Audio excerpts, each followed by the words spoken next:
So you have these five women from different continents, really different socioeconomic backgrounds, different age ranges, bridging all of that to form this really unique friendship. And it was unusual for the day. Most people, really operated within their social strata and didn't Mhm. really knew people from their own background, their own class. So it was unique to explore that. And I don't know, as I get older, my female friendships are more and more important. And so to explore that was something that really just spoke to me.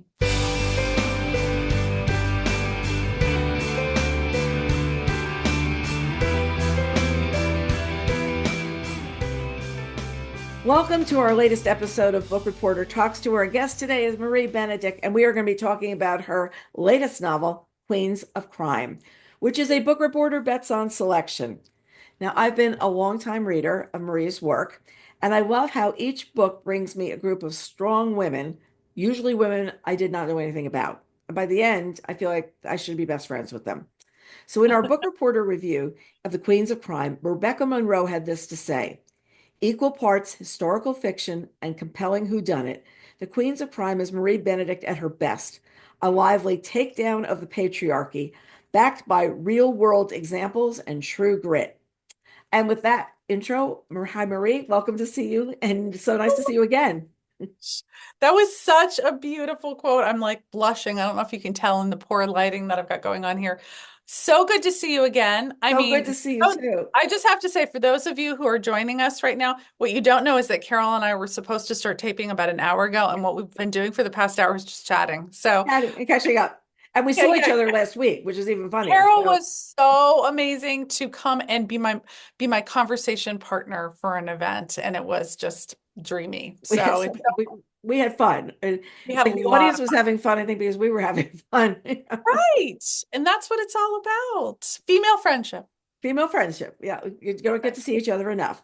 Yeah. So let's start by you giving us an overview of the Queens of Crime. Tell us Yeah. what the setup and who these people are.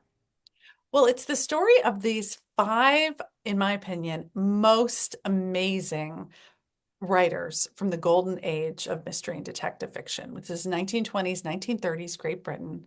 Our main star, is Dorothy Sayers, celebrated author, nearly as popular as her good friend and fellow queen of crime, Agatha Christie.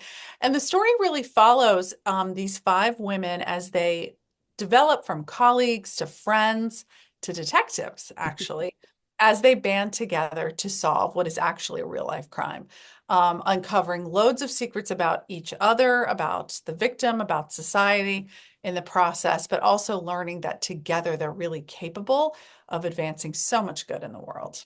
Yeah. And that's it. They're coming together and they're all very different. We're going to talk about that later. But it's hard to Mhm. believe this is your 10th historical novel. I'm like, 10th. Isn't that I mean, crazy? really. So much has Crazy. happened for you since the other Einstein, which came out just 9 years ago. So that's in some ways that means an extra book was in one of the years, guys. Just so you know, I did the Yes, math. actually. Actually, yes. In late 2010, in The Mystery of Mrs. Christie, you brought readers into the 11 days where Agatha Christie dropped off the map. And I have to say, that was something I knew nothing about. And we were like, oh, that was really interesting to see like what really could have happened that day. Really, where was she? Was your research for that the inspiration for this book? Oh, absolutely. Well, let me back up a second.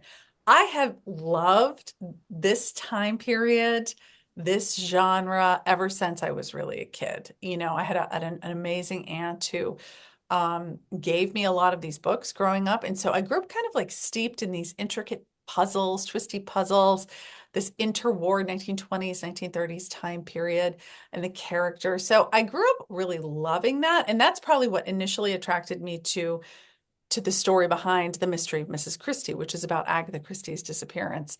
But it was when I was doing the research for that book that I came to know Dorothy Sayers better, because as it turns out, she was actually called in by the police to help investigate Agatha's disappearance, which is kind of crazy, right? Wow. That they thought that she was gifted enough to be able to do that in the art of sleuthing. And when I went down the rabbit hole, like I love to do, for Dorothy Sayers, I learned so much more about what an incredible woman she was, really a groundbreaker in so many different ways. And when I learned that actually she had investigated a real life murder herself, that sort of cracked open wide the whole story. Yeah, the whole thing comes together and it's like, okay, now I've got the pieces. Now I've got to figure out what Knit 'em- happens. What I happens. got to knit them together. I did not realize that this was really the golden age of crime writing, which was in the 20s and 30s. And there are five queens that I have to admit I was not familiar with them. So tell us a little bit about them, like who they are, what they wrote, what they're known for. Absolutely. Like these women are amazing. So, first of all, there was this back up 1 second. Dorothy Sayers was one of the founders of something called the Detection Club, which was this gathering of the best and the brightest mystery writers of this time. And it's a time period when the genre is really kind of being formed. I mean, it's been around a little bit, but it's really fleshing out and creating standards and becoming what we think of as kind of the classic murder mystery at this time. Within this detection club were five women. Agatha Christie, of course, who I think I can say we all know Agatha Christie. I mean, if you Exactly. don't, even if you've never read one, you have an idea of what that means to be Right. Agatha. Dorothy Sayers, who's our star. I mean, she was not just a mystery writer. I mean, she was so many things. She was one of the first female graduates of Oxford.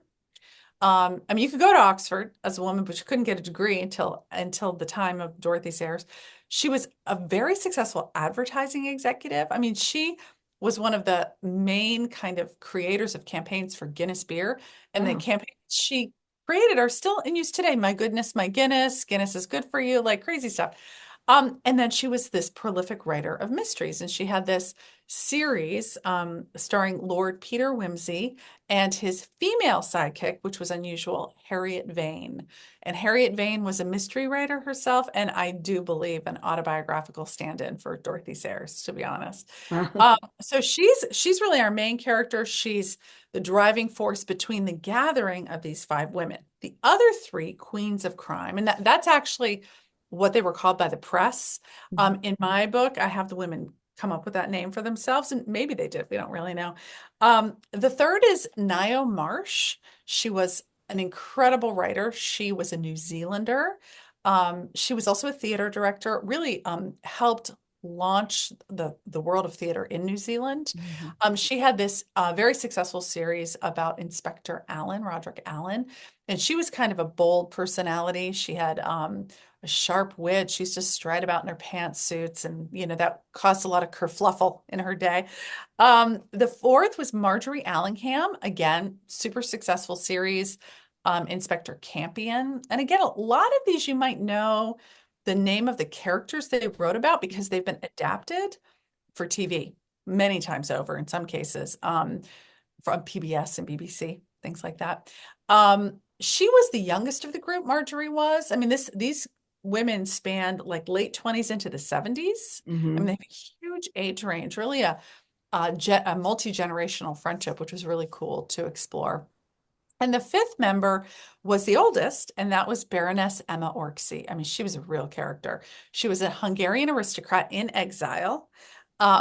She, always draped in furs and pearls, and this real romantic worldview and dramatic personality.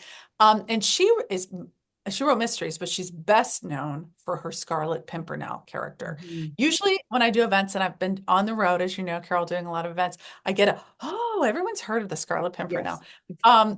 I mean, it's been books, it's been plays, it's been movies. It's the first dual identity action hero. Mhm. So when you think today Marvel or DC, I mean, they're all based off the Scarlet Pimpernel to begin.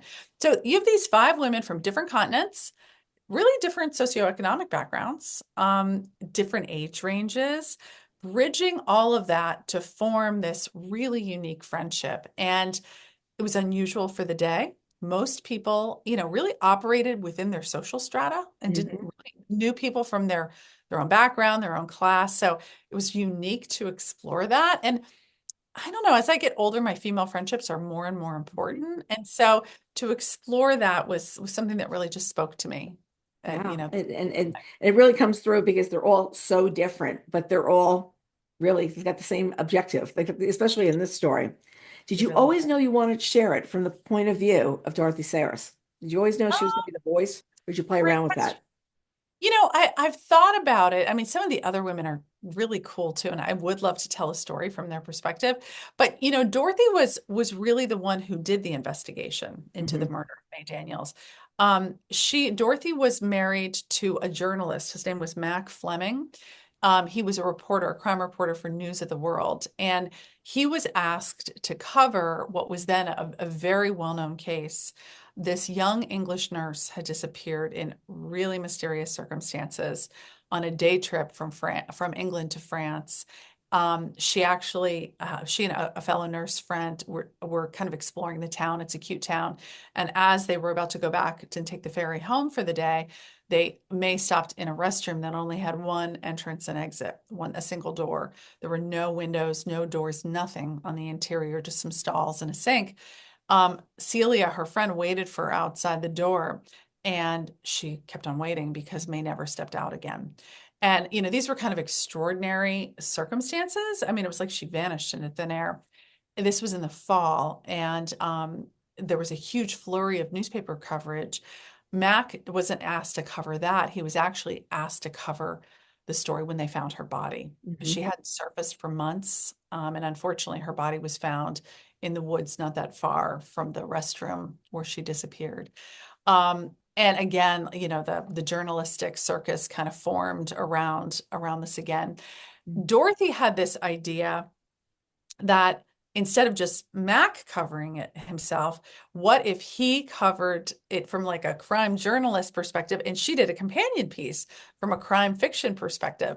And actually, Mac's editor loved that idea. And so the two of them set off to really undertake this investigation. So I guess I never really considered, from two reasons, that Dorothy was actually the one who did the the deep dive into what happened to May Daniels.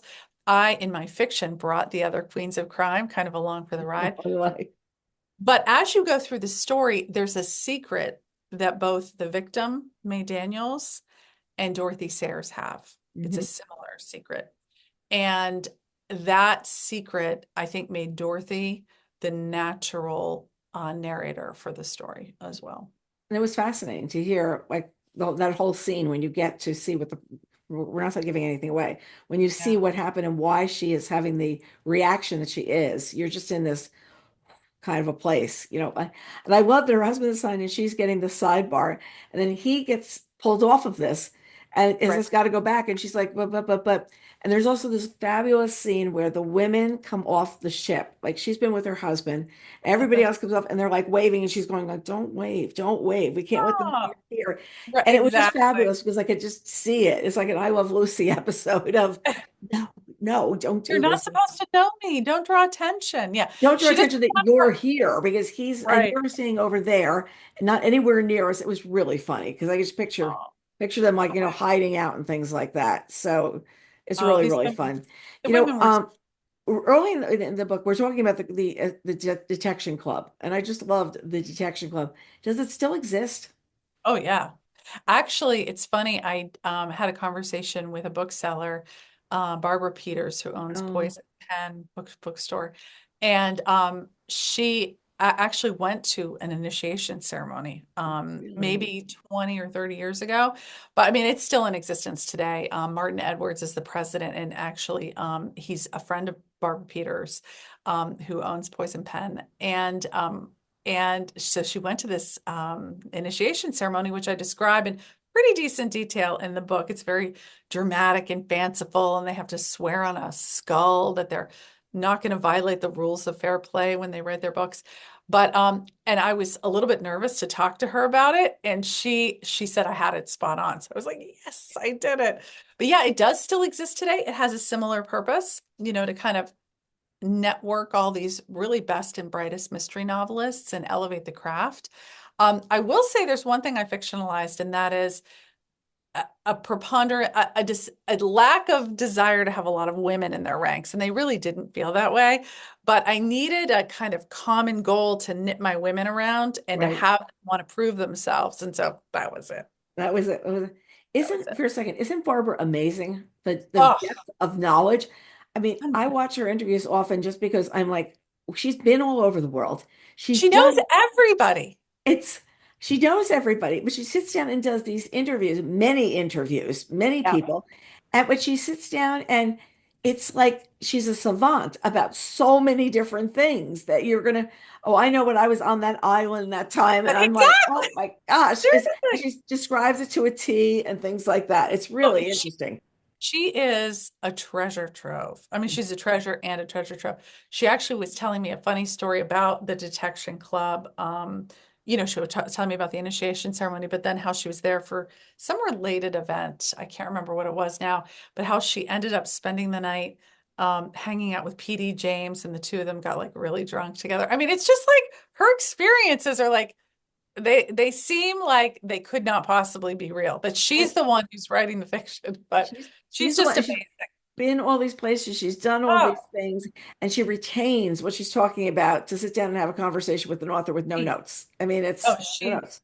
she is amazing. Yeah, it's Amazing. really if you're ever out in Arizona, it is definitely I want to go just to meet her because it's just so Oh, interesting to see her she depth of is. knowledge about this, especially this area of the book industry and this area of writing.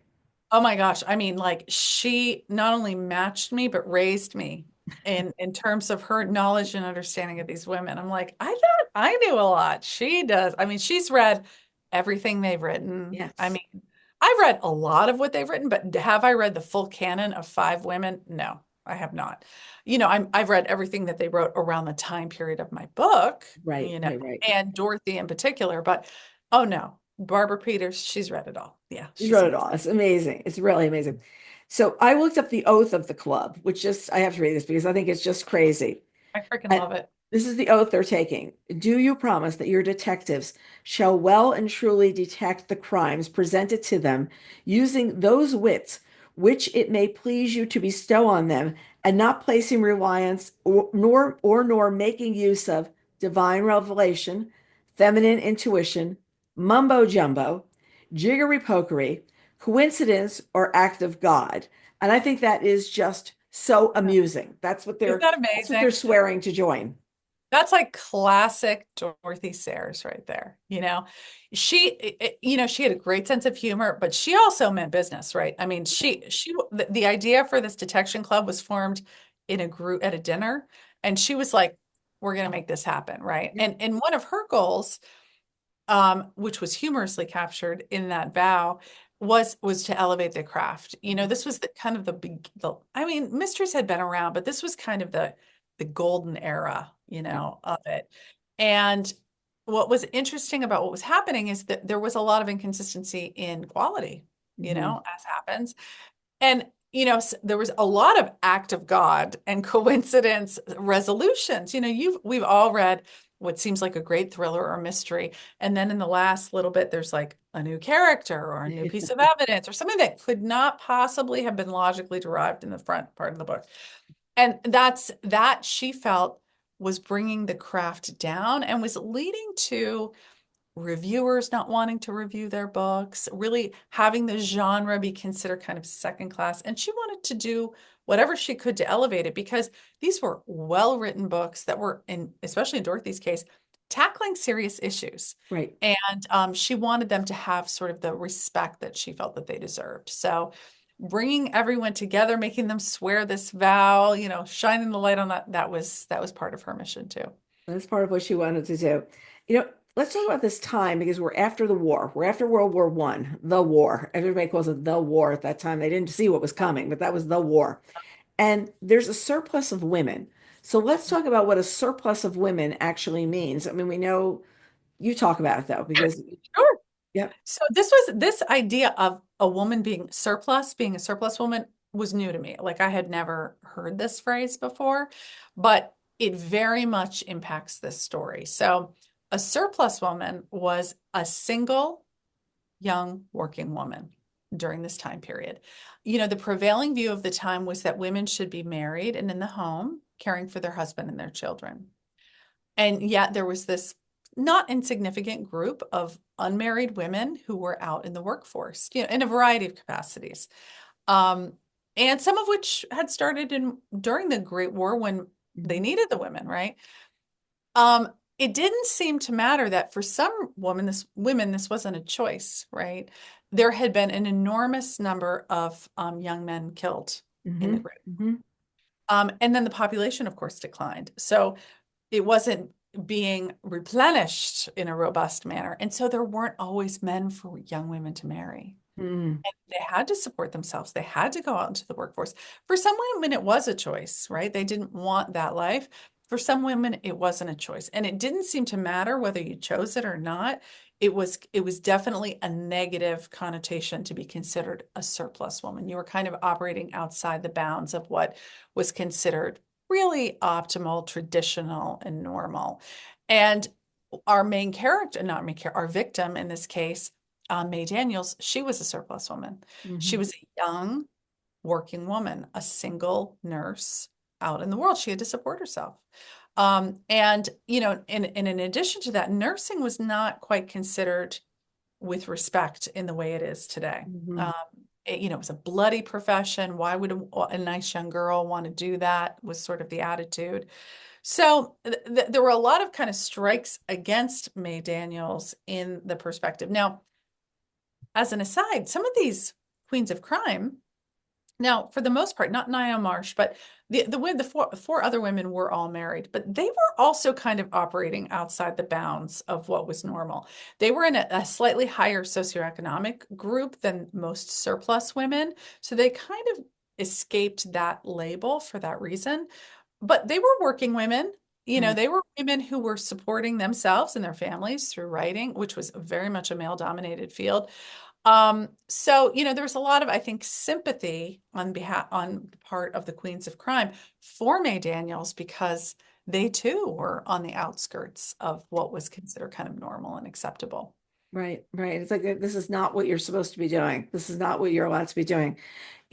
So many detectives on the force are then looking for this woman because now it's become this, where did she go? And when you find out where she went, it's very interesting to see how it all played out.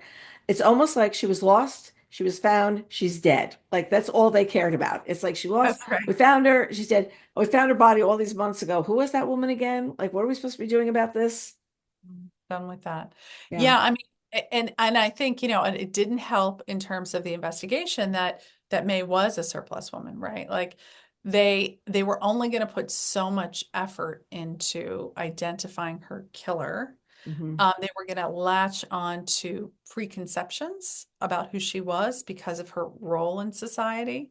It didn't help May that she had a bobbed haircut. I mean, that's just today I can't even believe that like that's a thing. But not only was she a single working woman, she also had a bob, which when I think about that time period, I just think that's a cute haircut, right? Like that's what all the flappers wore.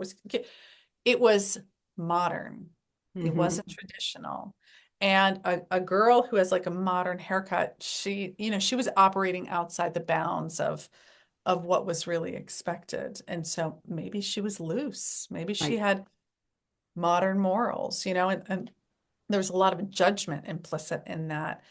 And the fact that she was a surplus woman. Well, how much time and energy do we really, as a police force, want to expend? And, it gave them license to jump to a lot of conclusions, especially in these newspaper articles. I mean, I must have looked, I don't even know how many hundreds of newspaper articles, which were a treasure trove, honestly, but also, you know, took a couple reads to get. There's a lot of coded language in there and a lot of viewpoints that are kind of embedded in those stories. So, um, yeah, it was unfortunate for May. Hmm. Fortunately, in my book, however, the Queens of Crime were there, Yeah, so they were luckily they were there to ready sit there to and take it figure on. it out, figure it out. Dorothy at the time is also hiding a secret. We're not going to delve into what it is, but was that Yeah. something true? Was that something that was really happening Oh, in her life? that was 100% true. Uh, I mean, that really for me, this secret is there's a link between her secret and May's secret. And this very real secret that Dorothy Sayers hid her whole life, had that become known, it would have completely ruined her. It would have mhm. ruined her professionally, would have ruined her personally. It would have upended her life in ways that, like, we would today find that doesn't seem like Mm. really that would do it, but it absolutely would have. And it was a secret that she really kept close her entire life. And it very much dictates how Dorothy feels about May Daniels, Mhm. and it very much dictates the outcome of the book. Yeah, where they're gonna, and it's truly, you're like, where did that come from? That's great. It's that little Easter eggy kind of thing. The background of each of the queens are very different. We've got, and Dorothy sees it in their clothing. And I love that because I think women always see that, right? Their Oh, for sure. jewels, their style, and she has none. And she always wore the same black gown. Like, I want to say, okay, all right, you're not happy, go get another dress, get it at the vintage store or something. I don't know. So I feel like there's a message there, though, about who each of the women were. Like when they walked in the room, what they expected. She'll be expecting the great bed. She'll be expecting the big room. I'm just going to get a place to hang, put my, pillow down. That's all I'm Right. looking for. So they, I think the characters themselves lent so much to the story. The one who wears pants all the time. Oh my gosh, that's heretic, Naomi. Yes, Did you have exactly. fun like writing in the details Ah, of them like that with the jewels and the gowns and the so much fun. I mean, one of the great joys of writing historical fiction is, I mean, I love to go down the rabbit hole and find out all the fun details. That's why I often write about food. I write about food a lot because I like to think about, well, what is it about that enlivens our existence, right? right. It's what we wear, it's how we decorate our homes, it's the food that we eat. And those are things that bring a historical world to life as well. So the clothes I had a blast with. First of all, I absolutely do love the clothing of this time period. I Mhm. think it's just but there's so we think of it kind of in a limited way. There were actually a lot of choices in how you would dress yourself, what messages you'd be sending, whether you cared about it, whether you didn't care about it. And each of these women is, you know, Agatha Christie, let's take her. She doesn't want any attention. She had Mhm. had her fill of attention when she disappeared. I mean, that was like a media sensation that went around the world. She just wants to curl up in a little ball, write her books, and be ignored. And she dresses like it too. Mhm. She is in forgettable clothes. And that was actually very her, right? Baroness Orczy, I mean, she announced herself with her attire, you know? She Mhm. was always draped in furs. It didn't even matter how hot it was. Furs and pearls and that was like her armor, you know? Mhm. That was her way of announcing her status in the world, and who she was. And each of the other women have like different ways. Dorothy was probably the one that cared the least about clothes Mhm. except when she had to wear her one Gown. evening gown over and over again, which was a black gown. And even she was so sick of it, but she Mhm. didn't have the time or really the extra resources to go out and get another evening dress. But that was so different than the world in which some of these other women lived, you know. Mhm. Even Agatha had a fair share of evening dress because she was in a higher socioeconomic class than Dorothy. So it really was fun to, and it would have been very in keeping with the time for these women to express not just themselves, but their station through Yeah. their Yeah, who they attire. were defined by that, like what they were, what they're wearing, whatever. If you have a one book by Dorothy Sayers that you'd recommend, do you have one? Oh gosh, I have to say there's so many good books, Okay. and Gaudy Night is the one that's probably known the best. It's considered her masterpiece. You always find it.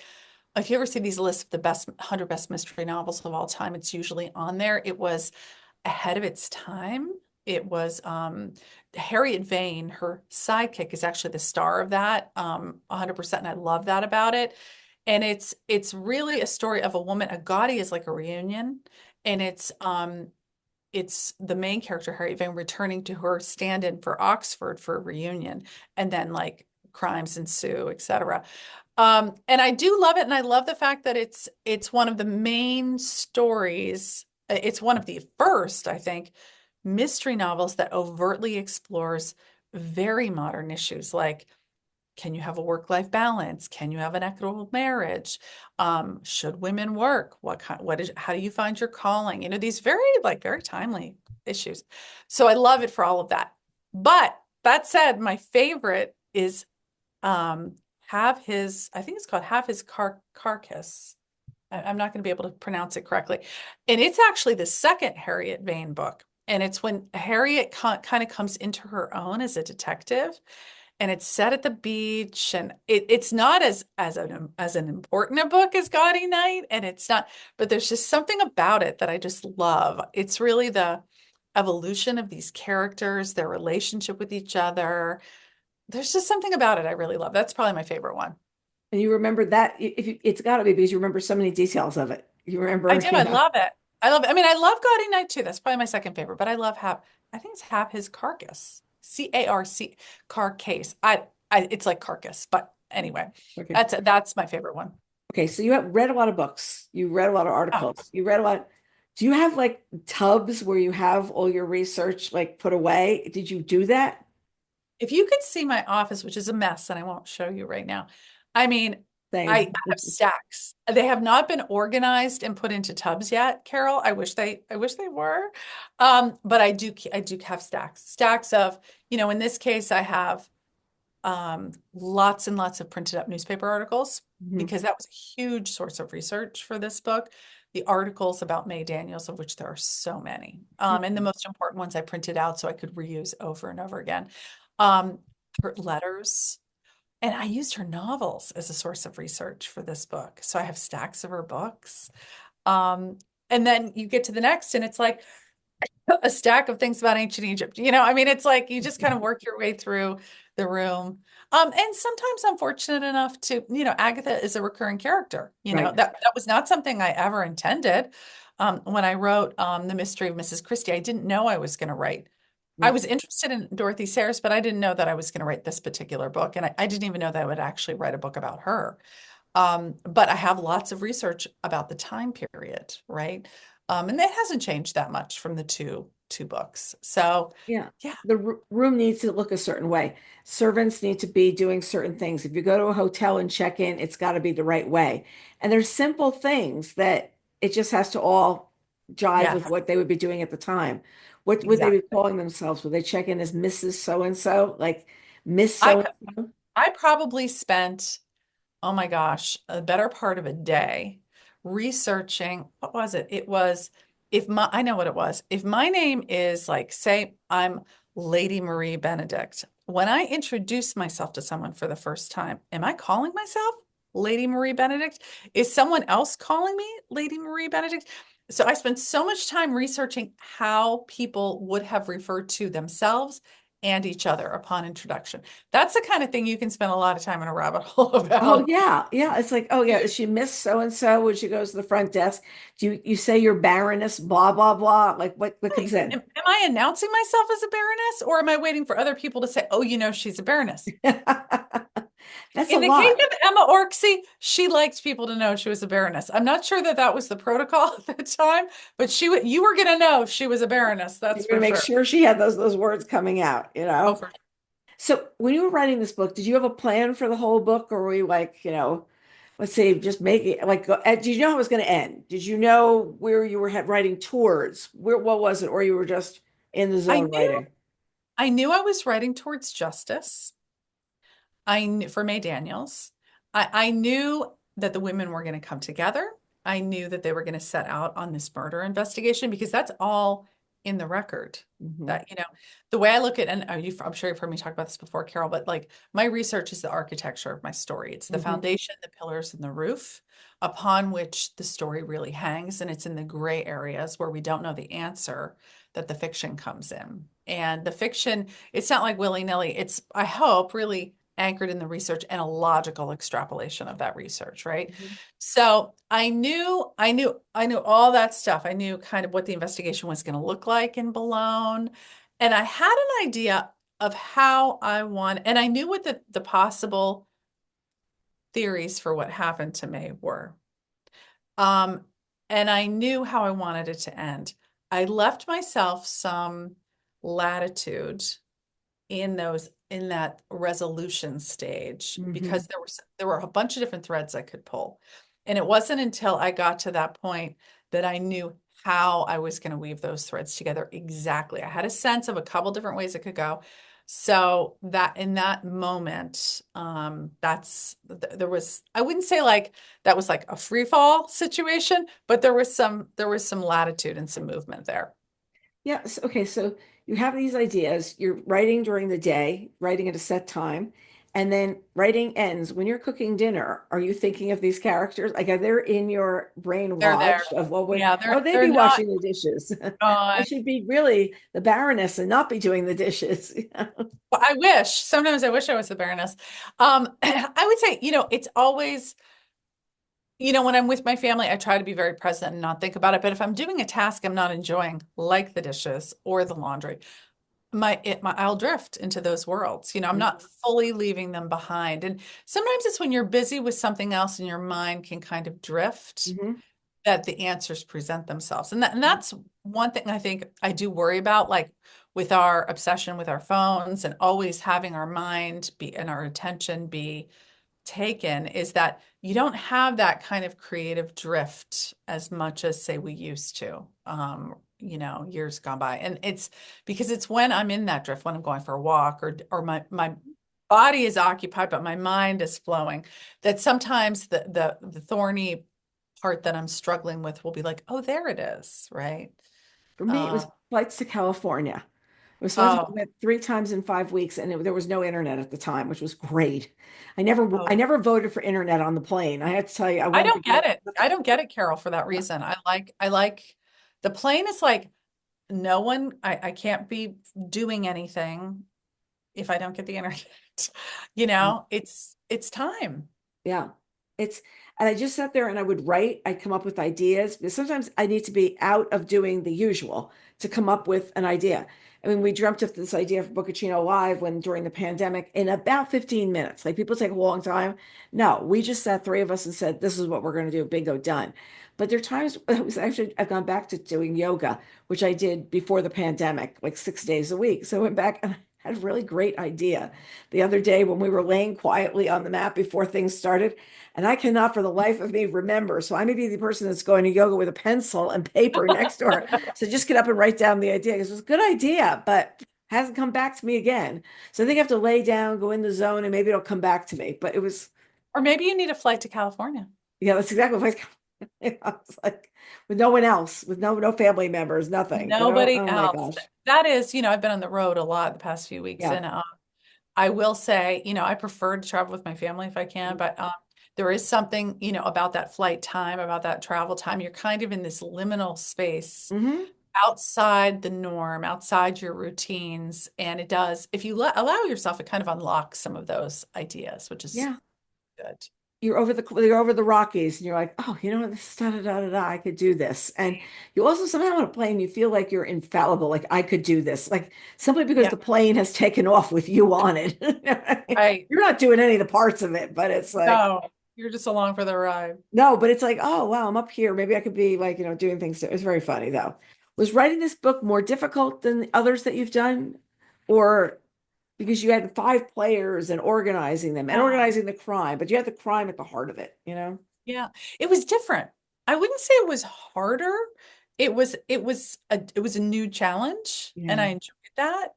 I definitely enjoyed, like, I still have one main narrator and one main woman whose story we're exploring. She's the only one in the first person, but I did really enjoy the interplay of the friendships. That's Mhm. not something I've really had in the other books. Definitely the other women I've written about, they're interacting with other people, but there's not this sense that this friendship, this kind of multi-person friendship. And I really did enjoy that, the way they interact with one another, the roles they play.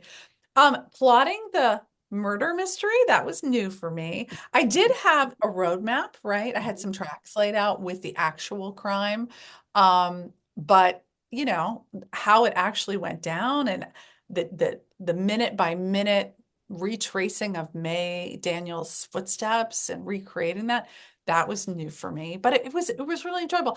I mean, I grew up reading these books. I Right. love these type of stories. So it was tapping into more my experience as a reader and what I would like to see. And so that was a fun challenge for me. That's fun. And it's so interesting that you read all these books at a time where people were reading like the Bobbsey twins or, which we also read, I'm sure. And those nurse Oh, books, Cherry, what was her name? Cherry something, the nurse. I forgot what she was. I read all of those, but Cherry Ames might have been her name. And I read oh all yeah, I those. read that. I mean, don't get me wrong. I read my Nancy Drews. Uh-huh. I read my Hardy Boys as well. But and I know you've heard me talk about her, Carol. I had this a wonderful aunt growing up, and really and I was a really precocious reader. I read very young, and it was sometimes hard to find things that were like Mhm. at my reading level that were appropriate for me to read. There wasn't YA in middle grade like we have today. No. That just really wasn't a big thing. And so she was finding books for me that were suitable and engaging. And so I was reading stuff that most people my age definitely weren't reading. So I grew up really steeped in that. And my aunt loved mysteries, I mean, I read modern day mystery writers as well, but these classic ones were really her bread and butter, and it was super fun. You think about when you're growing up, like, well, what did you do? This is what I read. I mean, I remember being on the bookmobile and I read all the books over there. So I went down and they said, did your mother say this okay? I said, yes. Please Never don't get ask about her though. those. Please don't ask her though, but yes. I feel certain she'd be good with this one. Yeah. And there were shelves, like you got on the bookmobile, came to the corner, and it was like, oh, that's the shelf I'm going for next. Like I've already done this shelf. It was Isn't just that wonderful? those wonderful times that like Yeah. right now, if you go to the library on a Saturday, it's not like the same thing as it was before of kids being there. I think every time we go to a restaurant and everyone has a tablet out, the kids all have tablets and start playing. I'm like, is there no like why did you go out to eat tonight? Just for the food, or was it to be together? You Right. know? I don't Conversation. have the put your all your devices in a basket. We're sitting down at Thanksgiving dinner. I don't do that. But it's like, no, just don't do that. It's rude. It is. But Well, you don't have that connectivity if you don't. I don't even care if I see people playing a game while they're out, like play a card game while you're out to dinner. I don't care. right, But you're interacting with each other. You're right. having fun, you're having a shared experience. It's not these little silo experiences. I just like fear for children today. I mean, we sold one of our Land Rover. No, it was the bigger Jeep, my bigger Yukon, the bigger Yukon. My husband sold recently, and I said, "Oh, in the back there's a DVD player," which we didn't use that much. Like we really didn't use that much with the kids because they were readers and they were. But the few times you put on a movie and then you're sitting in the back and you're watching the movie, it was kind of cool. But we Yeah. didn't plunk it in. I have friends that plunked it in when they went to the food store. Like, oh, let's Oh, throw this in. Let's throw this in. And I'm like. No, that was like we were going to North Carolina, and that would be two right. hours of the We would do 9 hour it trip. yeah, road trips. We Right. would use. But no, my kids never. No. Well, I remember we went to Sea Island with my parents years ago. My sister was in Atlanta, and we rented a television. I'm not kidding. We rented a television because we thought the kids would be bored. Oh, But the television is next to me, okay? oh So it's like God. unlike the what's it called? The armrest, right? So it's sitting there, and the speaker is at the side. And they're Oh my reading, God. watching Madeline. I'm like, it's Madeline. I'm Madeline. And I was dying because the speaker was my way. And they're going, turn it up. We can't hear it. And I'm like, well, turn it so you don't You're see probably it, you trying to just read hear. your book while this is going I just said, this is not a good thing. This is not a good on. thing. No, Madeline and me were bonding. But now it's everybody's got these little handheld things. As soon as they get to the restaurant, they sit down and whip them out. And I'm like, oh, it's I don't not know. good. So speaking of audio, this audiobook is narrated by Bessie Carter, the actress who plays Prudence Featherington, rather. I'm sorry, on the Netflix series Bridgerton. So Yeah. what was it like to hear that she was cast? I remember when the Oh, announcement of it was made. oh my gosh, screaming. I mean, first of all, of course I knew who she was, and I just felt like, I mean, how lucky could I get to Right. have her?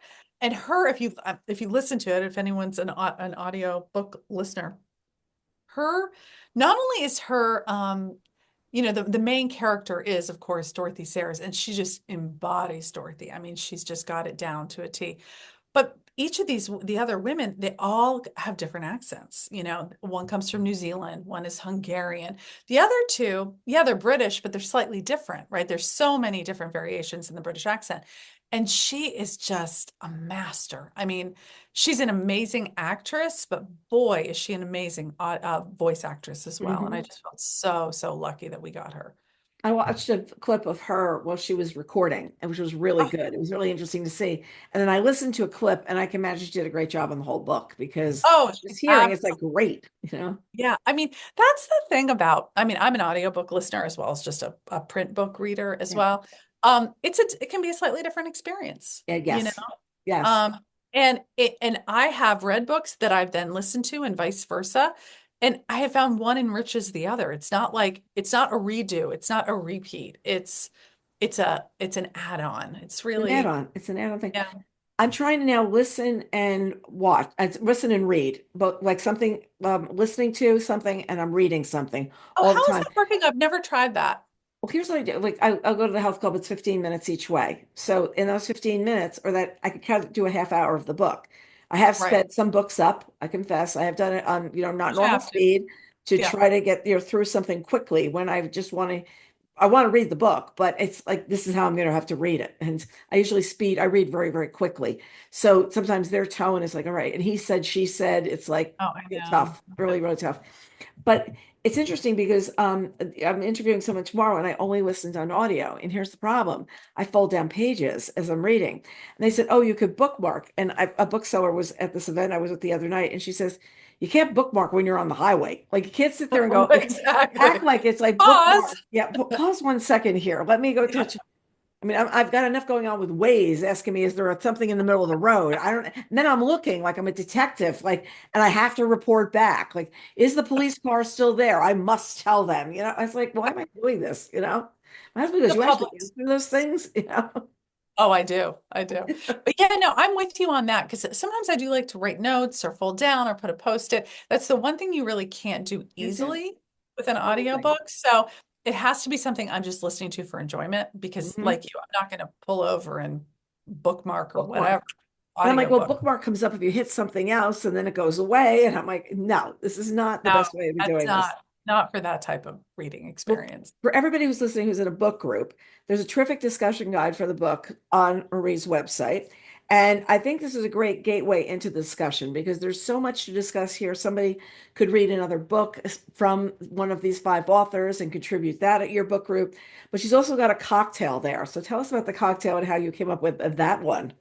Well, the bee's knees, which by the way was like a very popular phrase at the time, the bee's knees meant that was the top, the best. Yes, And it's so I amazing. loved that. And it's a real drink, and it's a real drink that the women would have drank. So, in selecting something fun for book Yeah. clubs and readers to kind of enjoy to get them into the spirit and the mood of the time, I wanted something that looked good.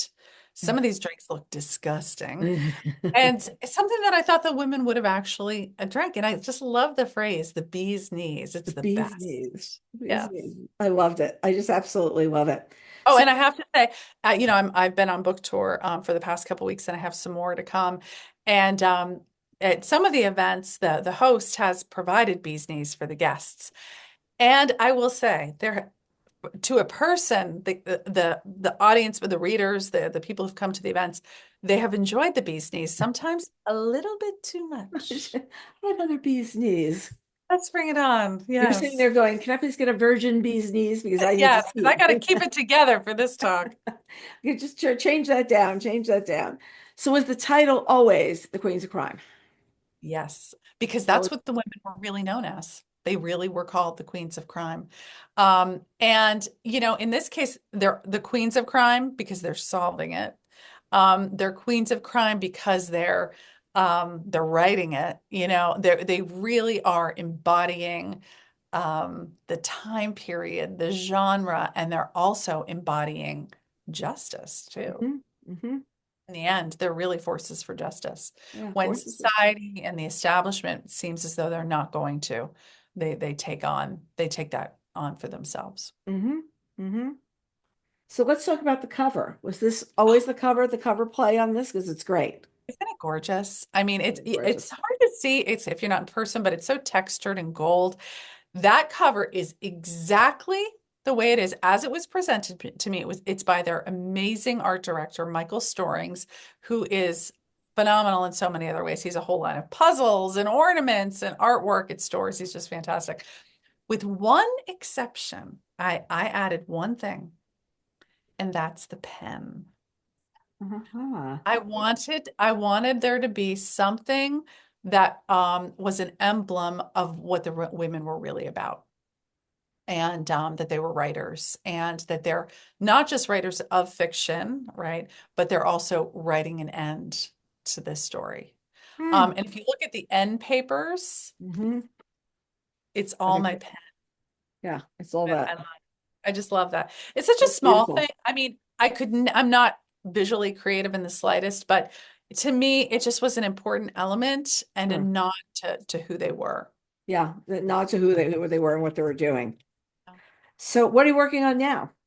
Because besides making plane flights. Besides a lot of crazy plane flights, I have a new book coming out in about a year. It's called Daughter of Egypt, and it's the story of Lady Evelyn Herbert.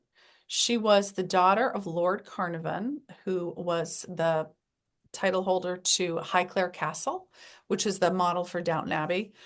And he was many things, Lord Carnarvon, in addition to being a lord and an owner of a massive estate. He was a gambler, a car racer, and he was an archaeologist. Hmm. And he worked side by side with Howard Carter for many years. Um, Growing up with Howard Carter at their house all summer, every summer, Lady Evelyn Herbert became an archaeologist in her own right. And when they were finally able to resume digs after the Great War, all those digs were on pause during World War One. They set out to find the tomb of Hatshepsut. She Hmm. was one of the only female pharaohs, and she was one of the most successful pharaohs of all time. Hmm. Um, Largest reign, opened up trade routes, very limited warfare.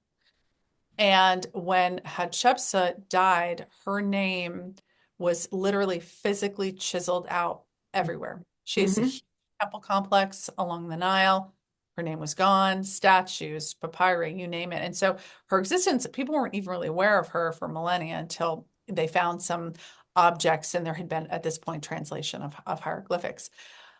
So they set out, and some of the biggest mysteries left in Egyptian archaeology are, why did that happen? Why was she erased from history, especially Hmm. when she was so hugely successful? And where's her tomb? Hers is one of the only tombs that hasn't been found. And they set out to find it. And in attempting to find it, they find the tomb of Tutankhamun, King Tut, Hmm. which is the largest archaeological find of all time. Woven throughout the story is something new for me, which is I wrote Hatshepsut's story. So Hmm. I went way, way back into ancient Egypt. And this is a story that I've been wanting to write for decades.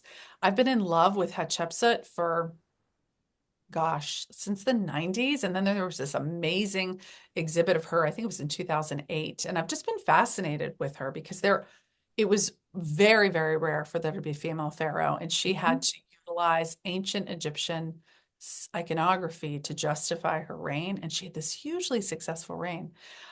So the story kind of resolves in my fictional way what happened to Hatshepsut, where her tomb is, as we're looking at this excavation of Tutankhamun, hopefully through fresh eyes and answering this question of who really owns all these artifacts. Yeah. And that's What was the huge relics? today. Just as an amazing side note, just this week, they found the first tomb since King Tut's tomb, first pharaonic tomb. Hmm. And it was actually Hatshepsut's husband, if you can believe. Wow. Yeah. So the reports are just coming in about it, so we don't really know. But yeah, so it was really it's a story that Hatshepsut's story is a story that I've been wanting to write for a long time, but I didn't know how to approach it. And when I found out about Lady Evelyn Herbert and her excavations and the fact that Howard Carter, one of his specialties was Hatshepsut. He'd been mapping her and looking for her tomb for ages. The whole thing came together. Wow. So that's like taking it to a totally different time period too. It's yeah. Yes, I mean it was fascinating to look at colonial Egypt. We're going from 1920s, basically Downton Abbey, to 1920s colonial Egypt back into ancient Egypt, and Mhm. very different time periods for me, and not the English time period, but the other ones, and a different set of questions that also feel very modern too. Mhm. Also, are you going to write anything else with your cohort in crime, your cohort in Yes, writing? Victoria. Yeah, we have a new book coming out next June. Okay. So, Daughter of Egypt will come out in about a year, and that one will come out about 6 months later. And it has not been announced what it is yet, so I'm not sure I'm allowed to announce what it is. I don't know. We'll find out. Right. soon, but it's almost finished, and it's um again different. Each we really very intentionally set out for our books to be each very different than the next. Mm-hmm. Again, exploring two amazing historic women, very different women than we've written about before, and issues, really important issues of race Hmm. and so Very interesting. Time where yeah. that's a big topic of conversation. Big topic. Continues to be. Continues to Continue. be. And the two of you Yeah. together are great. Oh, thank I you. think the interview that we did together had something like 24,000 views. I'm not kidding. It's something crazy out on YouTube. When I did the Yeah, interview with the book club, we did the Bookaccino Live book club with the two of you. that Yeah, was I think it's so like 24,000. It's crazy numbers. that is crazy. I mean, we really that has been such a transformative, Yeah. friendship and writing partnership for Yeah. me, and just such a joy, and a different, it's the same but different too. Yeah. And she just had Harlem Rhapsody out. I haven't had a chance to read it yet, but I'm dying to read that as well. So, Yeah. Oh yeah, great. Great time period. Oh my gosh, mhm, the Harlem Renaissance and the woman who's really behind it. mhm, Just really, really wonderful. yeah. Well, it's so great to see you and to have seen you Thank you, last week. I mean, Carol. two times in 2 weeks. I don't know. Maybe next week we should have cocktails or something. I I should be know. making I feel those like bees we're working. knees. We'll have some bees knees. Carol, I just It's want to say toasting. thank you so much. You are so fabulous. I Oh, want to thank you for coming to be in conversation with me, for having such a long chat session beforehand, and for having me here today. I can't tell you how many people, when I'm out on the road, tell me that they listen and watch you, Bookaccino, they love, and you're out there reaching so many readers. And I just want to say thank you. oh, that's so kind. That's so kind. We love our readers. We love our audience. We love the authors. And I think it's we have such a good time because we're Oh constantly gosh. picking like what books we're going to talk about, what we're going to do with this, what we're going to do that. And I have a small crew. I mean, you'd be surprised how few people I have. Well, And we you just figure it all out. And it's like, okay, this is what we're going to do. This is how we're going to do it, you know? Well, I mean, what at the heart of all of it, and what comes very, very clear, comes through, is your love of reading and your Oh, love yeah. and matching books with readers. I mean, that's a gift. So I want to say thank you for that. Thank you. I've been having so much fun. I just joined this health club, and when I go, people are always asking me what to read. And it also, okay, this is what's really interesting too. When you see when people discover books compared to when you think they discovered the books. Okay. I Somebody was reading The Women the other day, like it was a new, like brand new book coming out. was to them. Yeah. And I love seeing things like that happen. I love seeing sort of what's happening in the real world compared to what we think is happening going out in Right. the world. Oh, And that's wonderful to see. we're just doing there was a big thing last week about blurbs, like do they matter? Somebody Oh, I can't remember what his name is, over at Simon and Schuster said he doesn't want to his new publisher over there. He doesn't want his authors trying to get blurbs. Like he just this is a lot of time. And so readers know blurbs are the things on the back of the book where other people have said wonderful things about the book. But he said the time to go get the book to the people, get their answers or a no, or you don't hear back. I just want to do this. We're actually doing a poll on the site right now to ask people, our readers, what they oh, that think would be about blurbs. interesting to Because see I whether want to that see what influences they them. think. Like, do they look at them? Do they read Yeah, them? Do they? And we're that's. just going, like, what's going on? I'll be curious to see the results of that, Carol, Yeah, because yeah, I'll get them to you. I think it's open another week. It's open another week. But we that is something that came to us just out of the trade news of this would be fun. Let's go to the readers and ask them because it's often what the industry thinks. Let's see what they think. Let's see yeah, where our that's readers, not out all there. readers, our Yeah, readers, right. in ours. I'm grateful for them and I'll look forward to hearing their answers. But Too, in the yes. meantime, I'm grateful for you. Oh, you're so sweet. Now you look at pack because you're going someplace again tomorrow. Or no, you don't go till You Sunday. I think know it. I'm doing a local event tomorrow and then I'm hitting the Midwest. So thank you. and then you can go home and do no lipstick and just write for a while. Exactly. That's my happy place right there. Your happy place in the office. Thanks so much for seeing us. I look forward to seeing you next time. Thank you, Carol. Thank Bye-bye. It you. was so good seeing you. So our readers look forward to seeing you too next time on Book Reporter Talks to. Thanks, everybody.